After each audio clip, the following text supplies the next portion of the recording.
Hi all, welcome back to my channel. അപ്പോൾ നമ്മൾ class 12ൻ്റെ integrals എന്ന് പറയുന്ന ചാപ്റ്ററാണ് ഇപ്പോൾ പഠിച്ചുകൊണ്ടിരിക്കുന്നത്.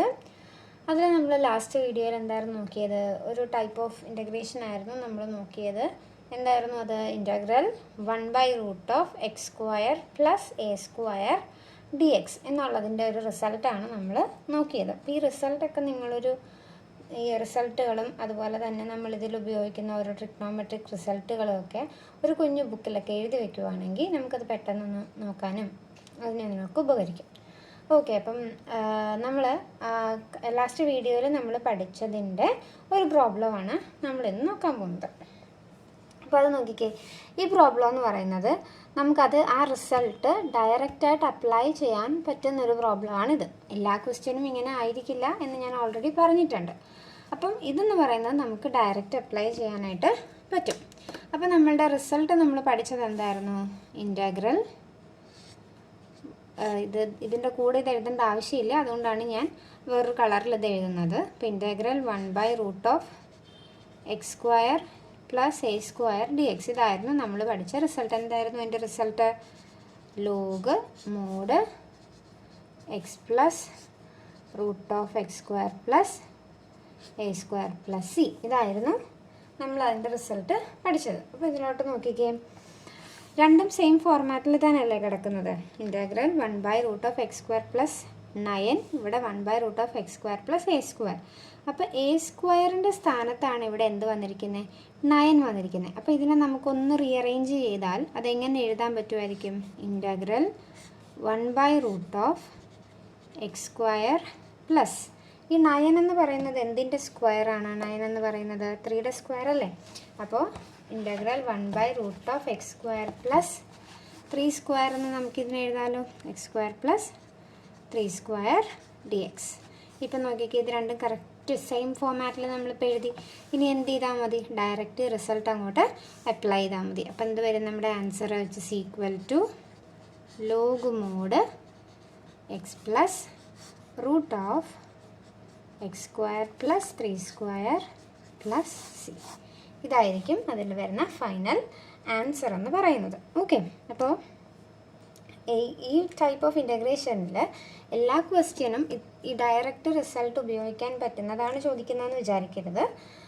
ഇത് 1 മാർക്കിനോ അല്ലെങ്കിൽ 2 മാർക്കിനോ ഒക്കെ ചോദിക്കാനായിട്ട് സാധ്യതയുള്ളതാണിത്. അല്ലാതെ ഇത് മാത്രമേ ചോദിക്കുള്ളൂ എന്ന് വിചാരിക്കരുത്. നമ്മൾ കഴിഞ്ഞ ടൈപ്പ് 11ൽ പഠിച്ചപ്പോൾ ഡിഫറെൻറ്റ് ടൈപ്സ് ഓഫ് ഫോംസും ഡിഫറെൻറ്റ് ടൈപ്സ് ഓഫ് ക്വസ്റ്റ്യൻസും നമ്മൾ അതിൽ നോക്കിയില്ലേ? അതുപോലെ തന്നെ വ്യത്യസ്തമായ രീതിയിലുള്ള ഇതുപയോഗിച്ച് ഈ റിസൾട്ട് ഉപയോഗിച്ച് ചെയ്യേണ്ട വ്യത്യസ്തമായ രീതിയിലുള്ള ക്വസ്റ്റ്യൻസും ഇതിൽ വരാൻ സാധ്യത ഉണ്ട്. ഓക്കെ, അപ്പം അതിലൊരു എക്സാമ്പിൾ മാത്രമാണിത്. അപ്പോൾ നമുക്ക് അടുത്തൊരു പ്രോബ്ലവും കൂടെ നോക്കാം.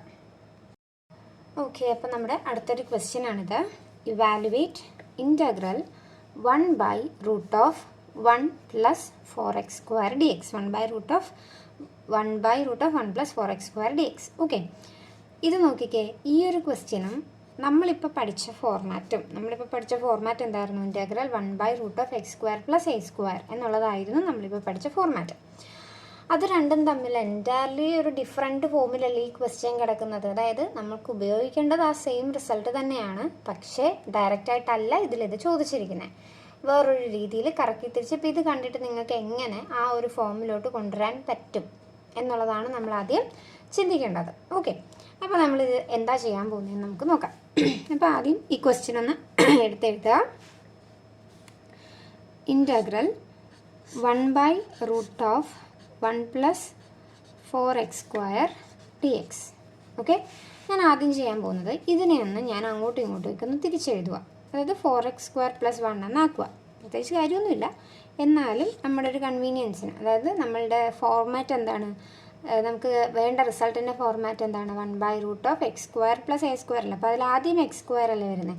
അപ്പോൾ ആ ഒരു രീതിയിൽ വന്നോട്ടെ എന്ന് വിചാരിച്ചിട്ടാണ് ഒന്ന് തിരിച്ചിടുന്നത്. ഓക്കെ, അപ്പോൾ 1/√(4x² + 1 dx. അപ്പോൾ ഞാനിതിൻ്റെ രണ്ടിനെയൊന്ന് ഞാൻ അങ്ങോട്ടും ഇങ്ങോട്ടും തിരിച്ചിട്ടു. അടുത്ത സ്റ്റെപ്പിലാണ് ചെയ്യാൻ പോകുന്നത്, ഈ അകത്ത് കിടക്കുന്ന ഈ ടേം കണ്ടോ, 4x² + 1, ഇതിൻ്റെ കൂടെ ഞാനൊരു 4 മൾട്ടിപ്ലൈ ചെയ്യുകയും ഒരു 4 ഡിവൈഡ് ചെയ്യുകയും ചെയ്യാൻ പോവാം. അതായത് ഈ അകത്ത് റൂട്ടിൻ്റെ അകത്താണ്, അകത്ത് ഞാനൊരു 4 മൾട്ടിപ്ലൈ ചെയ്യാൻ പോവുകയാണ്. അതോടൊപ്പം തന്നെ ഞാൻ ഡിവൈഡും ചെയ്യാൻ പോവുകയാണ്. കാരണം ഈ റിസൾട്ടിന് വാല്യൂ വ്യത്യാസം വരാൻ പാടില്ല. അതിന് വേണ്ടിയിട്ടാണ് 4 മൾട്ടിപ്ലൈ ചെയ്യുകയും അതുകൊണ്ട് ഡിവൈഡ് ചെയ്യുകയും ചെയ്യുന്നത്. ഓക്കെ, അപ്പോൾ അതെങ്ങനെ വരും? Which is equal to integral 1/√4 into, ഇപ്പം ഞാൻ മൾട്ടിപ്ലൈ ചെയ്ത 4 ആണ് കേട്ടോ ഇത്, 4 ഇൻറ്റു 4x² + 1/4 dx. ഇത് ഞാൻ ഡിവൈഡ് ചെയ്ത 4. ക്ലിയർ അല്ലേ? ഇത് ഇത്രയും റൂട്ടിൻ്റെ അകത്താണ് കേട്ടോ. അപ്പോൾ 1/√4 ഇൻറ്റു 4x² + 1/4 dx. ഓക്കെ, അടുത്തതിൽ ഞാൻ ചെയ്യാൻ പോകുന്നത് 4 ഇവിടെ കിടക്കട്ടെ. ഈ ഡിനോമിനേറ്ററിൽ, അതായത് 4x² + 1/4 എന്നാണല്ലോ, ഇതിനെ ഞാനൊന്ന് സ്പ്ലിറ്റ് ചെയ്ത് എഴുതാൻ പോയി ഇതിൻ്റെ അകത്ത്. അപ്പോൾ 1/√4 ഇൻറ്റു 4x² + 1/4 dx. ഞാനിതിനെ ഒന്ന് സ്പ്ലിറ്റ് ചെയ്ത് എഴുതി. ഓക്കെ, ഇനി അപ്പോൾ നോക്കിയേ, ഈ ഒരു 4ഉം ക്യാൻസലായി പോവല്ലോ. ഇനി അടുത്ത സ്റ്റെപ്പിൽ ഞാൻ ഈ 4നെ റൂട്ടിന് വെളിയിലേക്ക് എടുക്കാൻ പോവാം. അപ്പോൾ ഈ 4 റൂട്ടിൻ്റെ വെളിയിലോട്ടാകുമ്പോൾ അത് എന്തായിട്ട് മാറും? 2 ആയിട്ട് മാറത്തില്ലേ? കാരണം 2ൻ്റെ സ്ക്വയറാണ് 4 എന്ന് പറയുന്നത്. അപ്പോൾ 4ൻ്റെ റൂട്ട് എടുക്കുമ്പോൾ നമുക്ക് 2 ആണ് കിട്ടുന്നത്. അപ്പോൾ ഞാൻ വെളിയിലോട്ട് എടുക്കുമ്പോൾ 1/2 ഇൻറ്റു √, മിച്ചം ഇനി ഇവിടെ എന്തുണ്ട്? x² + 1/4 dx. ക്ലിയർ ആണോ? ഓക്കെ, ഇനി ഈ 1/2 ഒരു കോൺസ്റ്റൻ്റ് അല്ലേ? ഇതിന് ഞാൻ നേരെ ഇൻറ്റഗ്രലിൻ്റെ വെളിയിലോട്ട് എടുക്കുക. അപ്പോൾ 1/2 ഇൻറ്റു ഇൻറ്റഗ്രൽ 1/√x² പ്ലസ് ഈ 1/4ന് എനിക്ക് 1/2 ദ ഹോൾ സ്ക്വയർ എന്ന് എഴുതുന്നതുകൊണ്ട് കുഴപ്പമുണ്ടോ? ഇല്ലല്ലോ. 1/2ൻ്റെ സ്ക്വയർ ആണെന്ത്? 1/4 അല്ലേ? അപ്പം ഞാൻ സൈഡിൽ എഴുതി കാണിച്ചു തരാം. ചിലർക്ക് അതൊരു കൺഫ്യൂഷനായിട്ട് തോന്നാൻ സാധ്യതയുണ്ട്. അപ്പോൾ 1/2ൻ്റെ സ്ക്വയർ എടുക്കുമ്പോൾ നമ്മൾ രണ്ടിനെയും സ്ക്വയർ ചെയ്യില്ലേ? അപ്പോൾ 1² / 2² എന്നല്ലേ അത് വരുന്നത്. 1² എന്താ? 1 തന്നെ. 2² എന്താ? 4. ക്ലിയർ ആയോ? ഓക്കെ, അപ്പോൾ ഞാൻ അതിന് എന്തെഴുതി? x² + 1/2 the whole square dx എന്ന് എഴുതി. ഓക്കെ അല്ലേ? ഇപ്പം നോക്കിക്കേ, നമ്മളിപ്പോൾ പഠിച്ച ഫോർമാറ്റിലോട്ടായില്ലേ? 1/√x² + a² എന്നൊരു ഫോർമാറ്റിലോട്ട് വന്നില്ലേ? ഇനി നമുക്ക് റിസൾട്ട് എഴുതിയാൽ മതി.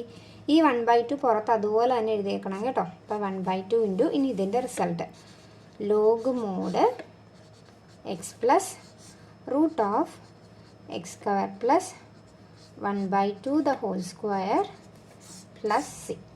കണ്ടോ? സിമ്പിളായിട്ട് നമ്മൾ ചെയ്തത് കണ്ടോ? ഓക്കെ, അപ്പോൾ നമ്മൾ എപ്പോഴും ഓർക്കേണ്ട കാര്യം, നമ്മുടെ ക്വസ്റ്റ്യൻ എപ്പോഴും ഡയറക്റ്റ് അതേ ഫോർമാറ്റിൽ തന്നെ തരുമെന്ന് പ്രതീക്ഷിക്കുകയേ ചെയ്യരുത്. ഇതേപോലത്തെ ഡിഫറെൻറ്റ് ടൈപ്സ് ഓഫ് ക്വസ്റ്റ്യൻസ് ആയിരിക്കും വരുന്നത്. അതിനെ നമ്മൾ ഈ ഫോർമാറ്റിലോട്ട് മാറ്റിക്കൊണ്ട് വരണം. അതാണ് നമ്മുടെ ടാസ്ക് എന്ന് പറയുന്നത്. ക്ലിയർ? അപ്പോൾ ഓരോ പ്രോബ്ലവും നല്ല രീതിയിൽ എഴുതി പഠിച്ചെങ്കിൽ മാത്രമേ നമുക്കിത് ഓർമ്മയിൽ നിൽക്കത്തുള്ളൂ. അപ്പം ഞാൻ ഈ തരുന്ന നോട്ട്സ് തന്നെ മാക്സിമം പഠിച്ചാൽ നിങ്ങൾക്ക് 95% മാർക്ക് മേടിക്കുക എന്നുള്ളത് ഷുവറാണ്. കാരണം അതിന് വേണ്ടിയിട്ട് പ്രോബ്ലംസ് നമ്മൾ വർക്കൗട്ട് ചെയ്യുന്നുണ്ട്. അപ്പോൾ ഇതൊരു 3 പ്രാവശ്യമൊക്കെ ഒരു പ്രോബ്ലം എഴുതി പഠിച്ചാൽ നമുക്ക് സിമ്പിളായിട്ട് ഇതൊക്കെ ഓർത്തിരിക്കാൻ പറ്റുന്നതേ ഉള്ളൂ. ഡെയിലി പഠിക്കണം കേട്ടോ. അപ്പോൾ അത്ര സിമ്പിളായിട്ട് നമുക്കിതൊക്കെ ഓർത്തിരിക്കാനായിട്ട് പറ്റും. ഓക്കെ, അപ്പം ഇന്ന് ചെയ്ത 2 പ്രോബ്ലവും നിങ്ങൾക്ക് മനസ്സിലായെന്ന് വിശ്വസിക്കുന്നു. അപ്പോൾ നിങ്ങൾക്ക് ഈ വീഡിയോ ഇഷ്ടപ്പെട്ടെങ്കിൽ നിങ്ങളുടെ ഫ്രണ്ട്സിനൊക്കെ ഷെയർ ചെയ്യുക. എൻ്റെ വീഡിയോ ഒന്ന് ലൈക്ക് ചെയ്യുക. എൻ്റെ ചാനലൊന്ന് സബ്സ്ക്രൈബ് ചെയ്യുക. Thank you.